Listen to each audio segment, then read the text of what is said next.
That was then, this is now. Bernie Sanders having a good night of it right now. But it's all about narrowing the leaders' gap, right? Whether it's Hillary Clinton for the Democrats or Donald Trump for the Republicans.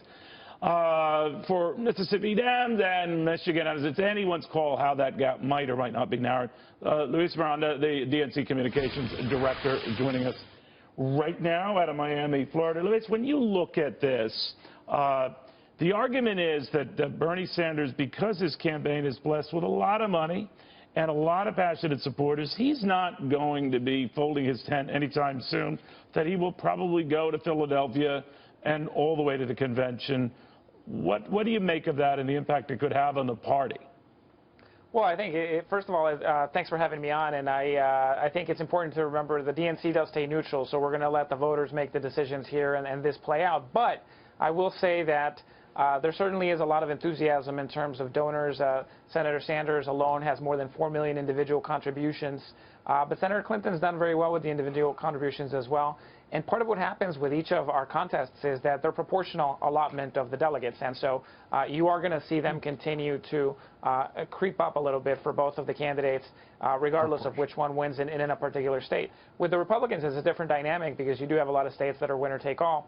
And so you're going to see that race, I think, move a little bit more decidedly. And certainly it's already looking like it's an impossible climb for some of the candidates. Marco Rubio tonight. Well, I do want to, Luis, if I can bring us back to your fine party, and if we see Bernie Sanders going all the way to the convention, he won't quit.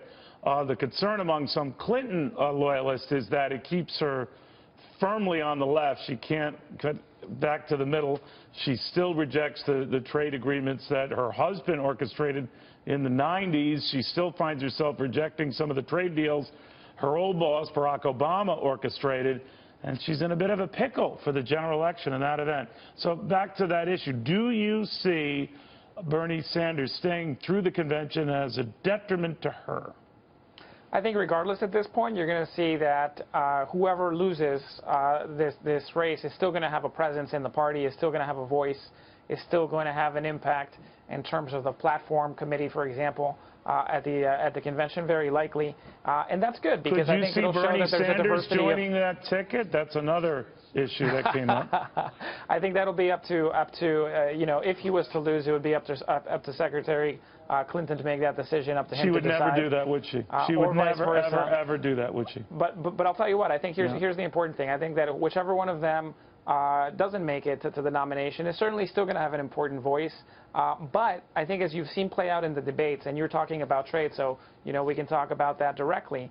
I think the debates have been very indicative of what we're seeing in the Democratic Party, which is that we're both for leveling the playing field and making sure that everybody has a fair shot, regardless of whether you're for Sanders or Clinton.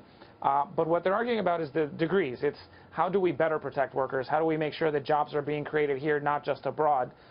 And so I think that regardless whether Sanders is out or Clinton is out, you're going to see that their impact on the platform and the impact on the discussion is about how to better protect Does anyone pay attention to the platform, Does anyone pay attention to the platform?